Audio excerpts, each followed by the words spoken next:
casa da Leila. Para nós é um privilégio, né? Estar na casa dela. E agradecendo, né, a Deus por nós ter encontrado ela, que ela é uma pessoa muito maravilhosa. Né? Verdade. E tem alegrado o nosso coração, né?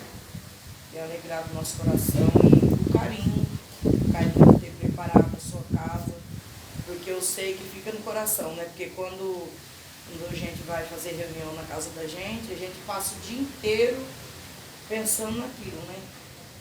Tem casas que não, mas tem casas que ela se dedica, você vê que houve ali uma dedicação, né? Então, e você fez aqui com muito carinho, né? Tenho certeza que é o próprio Deus na sua vida, né? E pode ter certeza que Deus, ele vai te abençoar muito. Não estamos livres das lutas, né? Sim. Mas nós sabemos que a Bíblia fala que nós pode todas as coisas naquele que nos fortalece, né? Que é a palavra de hoje.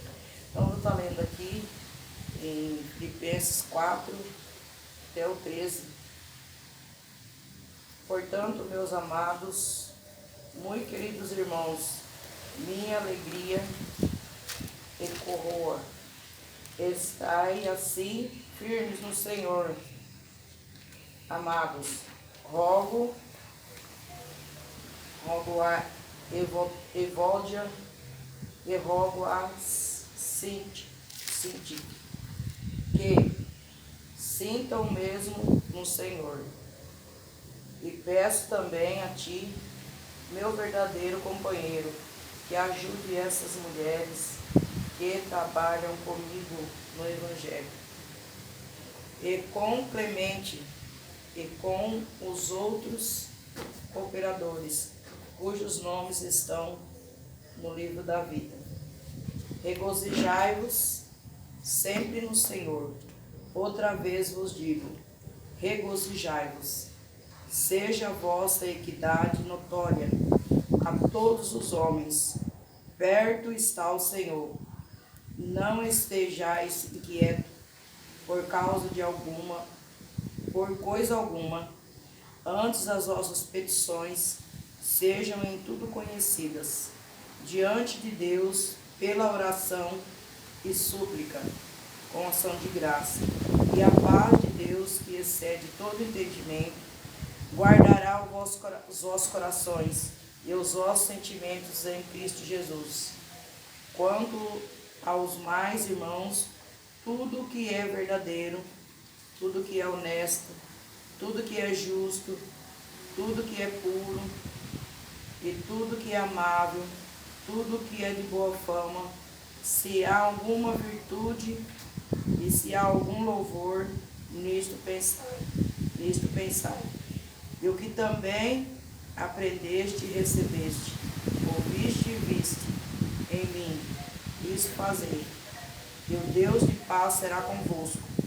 Ora, muito me regozijei no Senhor, por finalmente reviver a vossa lembrança, que não tinhais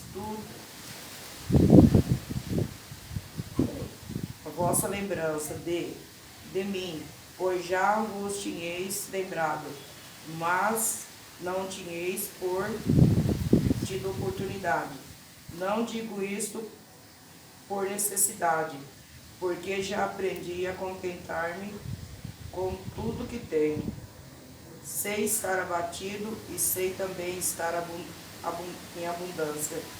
E em toda maneira e em todas as coisas estou instruído, tanto a ter fartura como a ter fome, tanto a ter abundância como a padecer necessidade. Posso todas as coisas naquele que me fortalece. Amém, glória a Deus. Aleluia, louvado seja o nome do Senhor. Nessa passagem da Bíblia, né, o Paulo escreveu a igreja de Filipos, né, no momento de dificuldade que ele estava enfrentando, e ele deixou uma lição para nós. né? E o momento que ele estava enfrentando não é diferente dos nossos, né? Não é diferente do que nós passamos. Né? Nós não estamos imunes a não passar pelas aflições, como o Roberto falou no quebra-gelo. Nós temos, no mundo, nós teremos aflição, como o próprio Jesus disse. Né? Mas, o que o apóstolo Paulo quis dizer é que nós temos que passar por todas essas coisas, mas nós temos que estar em Cristo, em Jesus. Não é nós ter Jesus no nosso coração, é nós estar nele e ele em nós, né? Nós estar nele e ele em nós. E ele, quando ele escreveu essa carta, ele estava num momento de tristeza, ele estava num momento de angústia. Por quê? Porque ele estava preso. Ele estava preso, e não preso justamente, ele estava preso injustamente, estava preso pelo Evangelho. Mas ele deixou, o que ele quis dizer é que mesmo que passasse por tudo aquilo, né, e mesmo que ele estivesse passando por toda aquela aflição, mas ele estava alegre, porque ele estava em Cristo, em Jesus, né? E como diz aqui nesse versículo aqui, ele diz assim,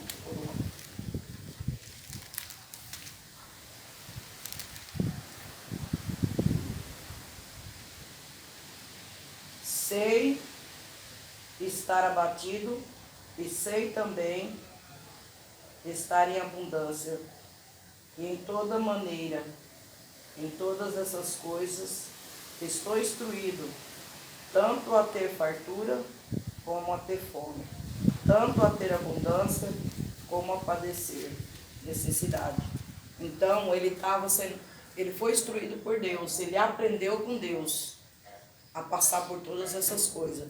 E hoje em dia, as pessoas passam por qualquer problema, por qualquer luta. Já saem da igreja, já viram as costas, já não quer servir mais a Deus, não consegue suportar a luta, acha que é só ele que está passando por aquilo. Ele ainda não aprendeu a passar como o apóstolo Paulo. Ele estava preso, mas ele mesmo assim, o coração dele se alegrava porque ele sabia que Deus ia resolver o problema dele. Ele tinha certeza que ele estava em Cristo.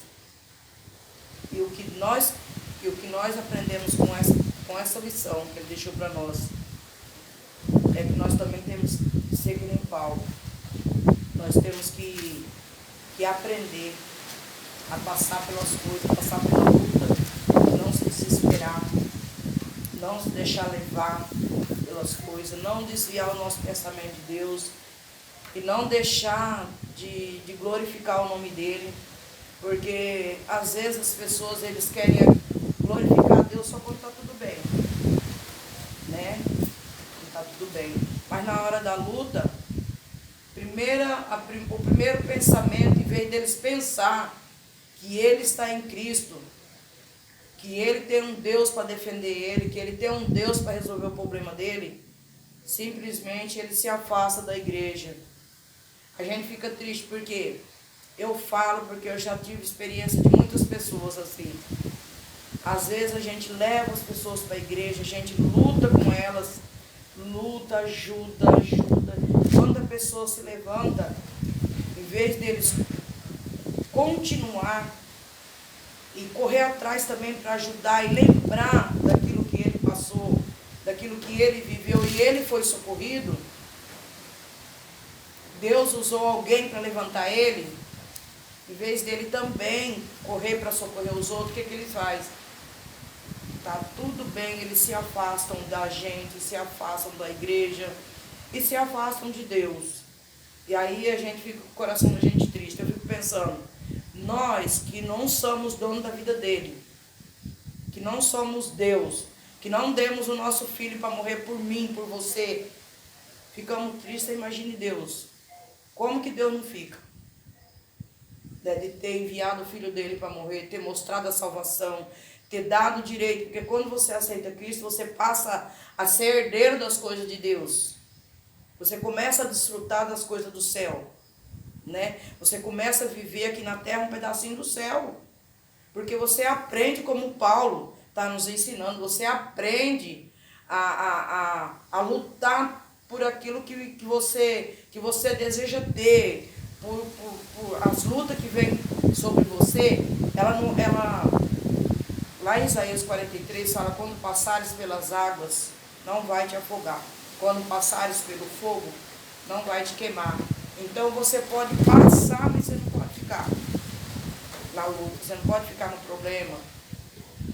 Você tem que se levantar e lembrar que existe um Deus que cuida de você, Ele vai te fortalecer. E outra, quando você está em Cristo, mesmo que você passa por todas essas coisas, ninguém consegue arrancar a alegria que está dentro do seu coração. Você está sempre feliz. Tem gente que fala assim: nossa, você parece que não tem problema. E você não tem problema, porque você está sempre sorrindo. Não tem, a gente está cheio de problema, de luta, de problema na família, problema aqui, problema ali.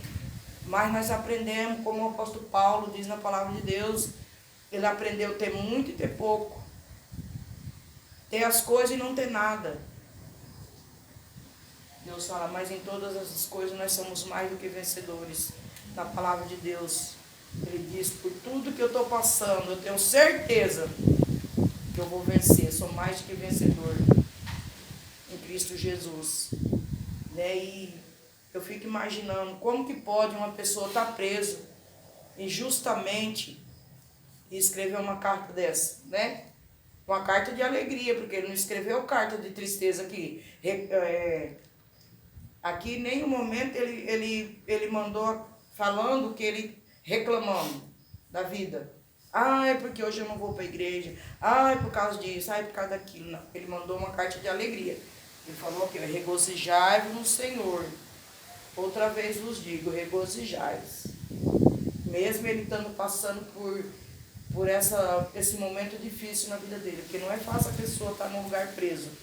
E ainda mais injusto, né? Injustamente. Ele não era culpado de nada. Ele foi preso pelo evangelho, né? Mas ele aprendeu com Cristo, né? Que todas essas coisas nós somos mais do que vencedores em Jesus, né? Deixa eu ver essa leitura.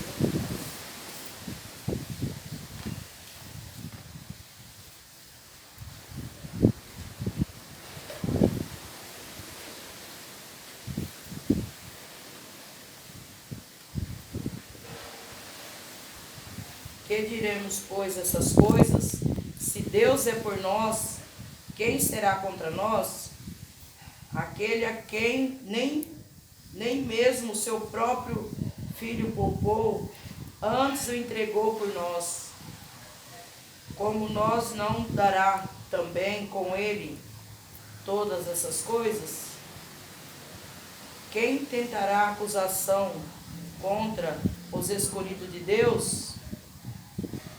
É Deus quem justifica. Então nós somos um povo privilegiado de Deus, porque é Ele que nos justifica e nos ensina. Muitas das vezes nós não vamos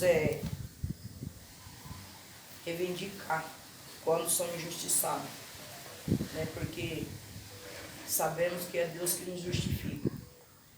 Mesmo que a pessoa fale algo com a gente que a gente não deva, mas Deus, ele justifica. Quem é justo, Deus, ele faz justiça na nossa vida. Então o que nós temos que fazer é sempre colocar as nossas dificuldades, os nossos problemas, as nossas lutas diante de Deus e não se distanciar dele. E não deixar que as coisas do mundo venham nos embaraçar e que os pensamentos de fracasso também venham roubar a nossa fé e a nossa esperança em Deus. Que nós possamos a cada dia se fortalecer mais em Deus. E também quando nós vê alguém precisando, da palavra de Deus, do recurso de Deus, nós não tapar os nossos ouvidos, nós ajudar os nossos irmãos, amar os nossos irmãos, amar aquele que nos persegue, amar aqueles que nos caluniam. Não é fácil, mas a palavra de Deus diz, e nós temos que fazer o que a palavra de Deus diz, né? Muitas das vezes a nossa natureza humana não consegue encarar isso.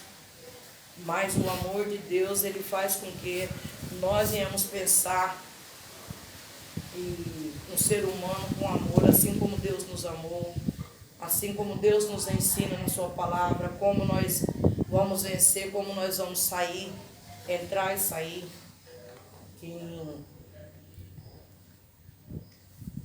Romanos diz também aqui, Romanos 12, 9, o amor seja não fingido, aborrecei o mal e apegai-vos ao bem, amai-vos cordialmente uns aos outros, com amor fraternal, preferindo-vos em honra uns aos outros. Não sejais vagaroso no cuidado, mas sede fervoroso no espírito, servindo ao Senhor. Alegrai-vos na esperança, sede paciente na tribulação, perseverai na oração. Outra coisa que é importante na nossa vida é a oração. A oração é uma arma muito poderosa na nossa vida.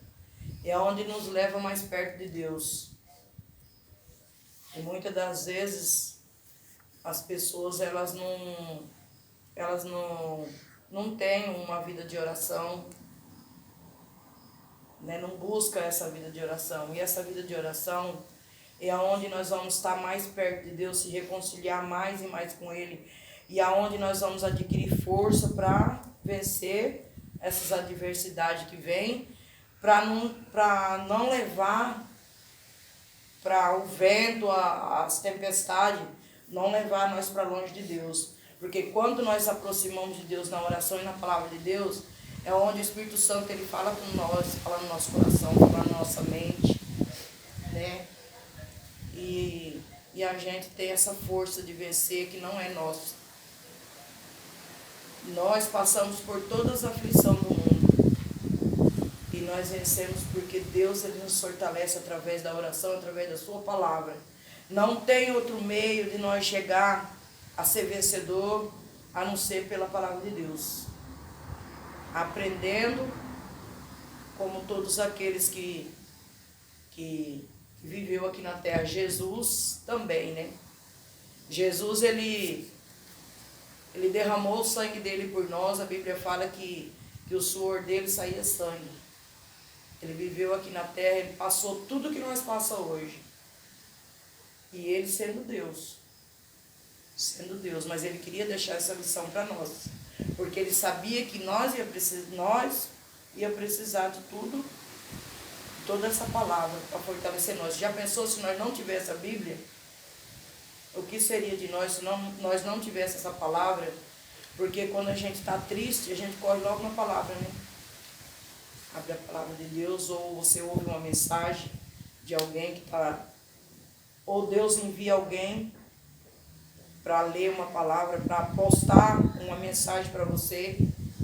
E quando você recebe a palavra, na hora você já se sente forte.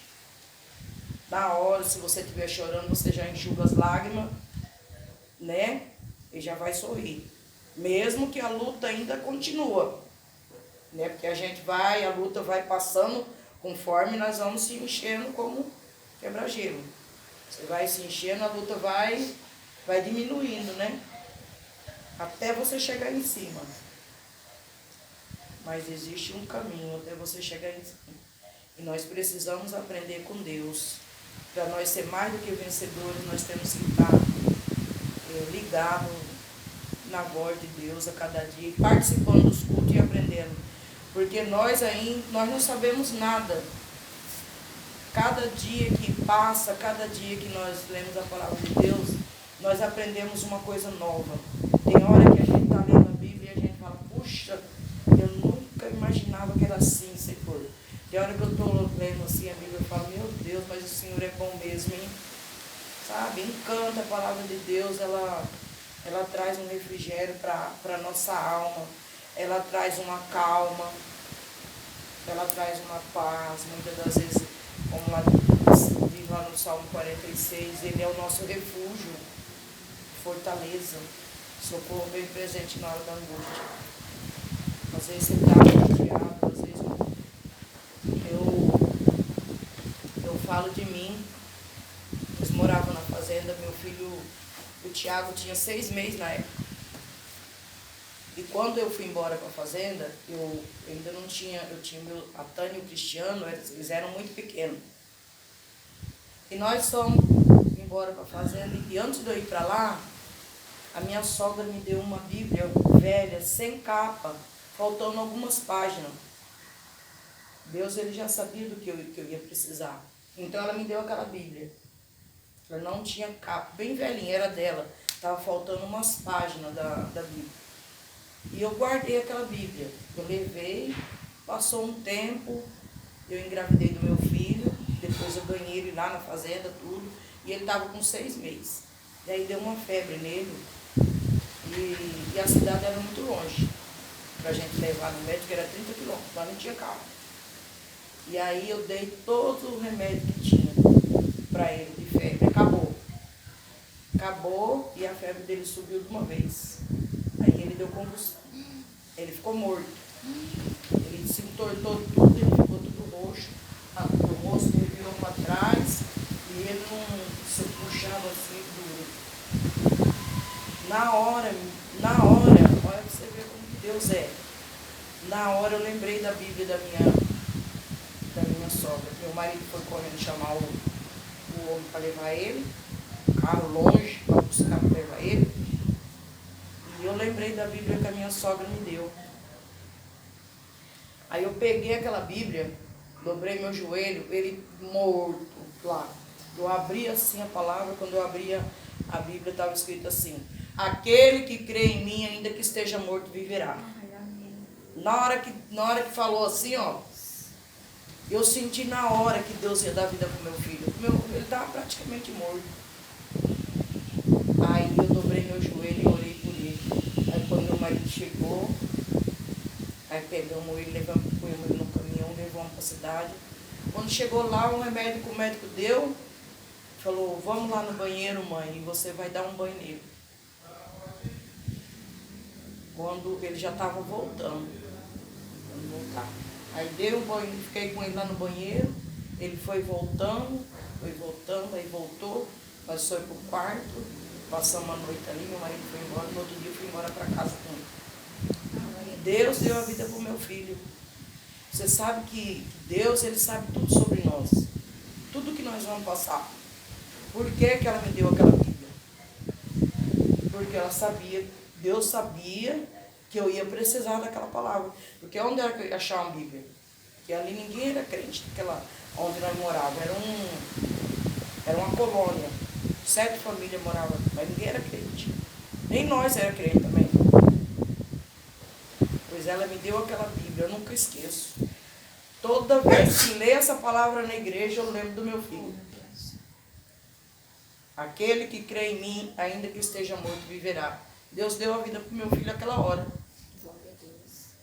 E está lá, o Tiago hoje está com 33 anos. Né, o médico depois, ele ficou dando quando dava febre, mas graças a Deus não teve sequela nenhuma, para a glória de Deus, né? Que ele ficou muito tempo desacordado.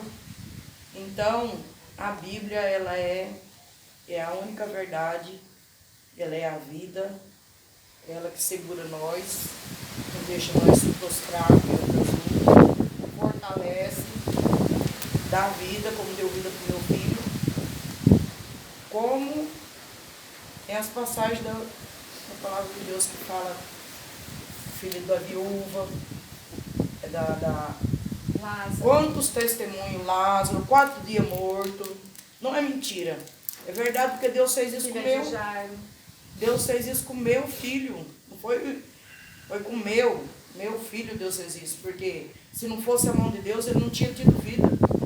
Ele não tinha conseguido. Deus deu a vida para o Tiago.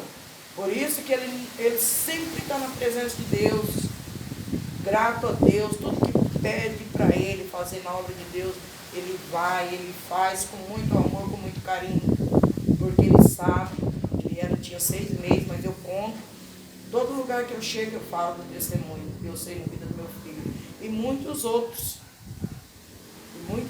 assim como eu aprendi como Paulo, eu aprendi como ele também passar por ter as coisas, não ter condição de igual nós que moramos a vida inteira longe de cidade, só Deus mesmo para sustentar a nossa vida. Consegui criar meus filhos, que eu era uma pessoa muito doente, pra vocês terem uma ideia, eu pesava 45 quilos, muito doente, muito doente. Eu achei que eu não ia criar meus filhos. Eu achei que eu não ia conseguir criar meus filhos. Hoje eu já tenho neta com 22 anos. E estou aqui, né? Olha só o que Deus já fez. Todo esse tempo na minha vida. Não foi fácil. Mas eu estou aqui. Hoje eu posso ver os filhos dos meus filhos. Quem não tinha esperança de criar nenhum filho, se eu tenho desejo de fazer a obra de Deus, de trabalhar, de fazer a obra de Deus, é porque eu sei, eu sou grata a Deus por tudo que Deus fez por mim. E eu posso falar para quem quiser que Deus ele ressuscita, que Deus ele cura, que Deus ele salva, que Deus ele transforma, que Deus dá uma vida nova, né? Deus dá uma vida nova, porque tudo isso ele já fez comigo. Comigo, com a minha família, com as minhas irmãs, com meu pai, com a minha mãe. Meu pai foi curado Ele passou 4 anos paralítico na cama, que ele deu derrame, ele não fazia nada, ele ficava só deitado, Deus curou ele está com 92 anos. Tinha câncer na próstata, o médico falou que não podia nem operar, porque estava muito avançado, que se ele operasse ele ia dar trombose nas 2 pernas dele. Boa noite, tudo bem? Põe uma blusa, filho. Então, o médico falou, olha, se o senhor operar, o senhor vai dar trombose nas pernas, porque o senhor já é de idade e vai ficar deitado, então não vai ter circulação, está muito avançado. Aí mandou fazer as quimioterapias. E aí nós fomos ter um culto lá na casa dele, lá em Anastácio, nós fomos. Vamos lá fazer um culto lá. E ele tinha um caroção assim na barriga, que ele disse que doía demais, além do câncer. E aí, na hora que acabou o culto, assim, nós fomos orar na frente. Aí ele falou pra mim, olha aqui, quando eu pôr a mão na barriga dele, é o caroção que tem aqui. Aí eu ponhi a mão na barriga dele e orei por ele. Ele falou que quando eu ponhi a mão, esse dia ele mandou um áudio pra mim, falando, você lembra daquele dia? Eu tava falando pra ele que eu tava com a coluna doendo tudo. Ele falou, você lembra que você punha a mão? Ele falou que quando eu ponhi a mão, ele falou que queimou igual que tinha acendido um fogo naquele lugar. Queimou. E o caroço sumiu até hoje, nunca mais. E ele fez a quimioterapia 2 vezes. Na segunda vez o médico falou, olha, o senhor tá... Eu estou vendo que o senhor está melhor, melhorou bastante. O senhor parece que... O senhor tomou alguma coisa? Ele falou, não. Meu Jesus já me curou. Aí o médico falou assim, amém. O médico falou para ele, né? Aí tá, quando foi na terceira, falou, seu José, nós vamos fazer um exame para ver o que está acontecendo, que eu estou vendo que o senhor melhorou muito. Aí fez outro exame. Passou uma semana, ele ficou tão ansioso, passou uma semana para sair o resultado do exame. E quando saiu, o câncer já tinha sumido.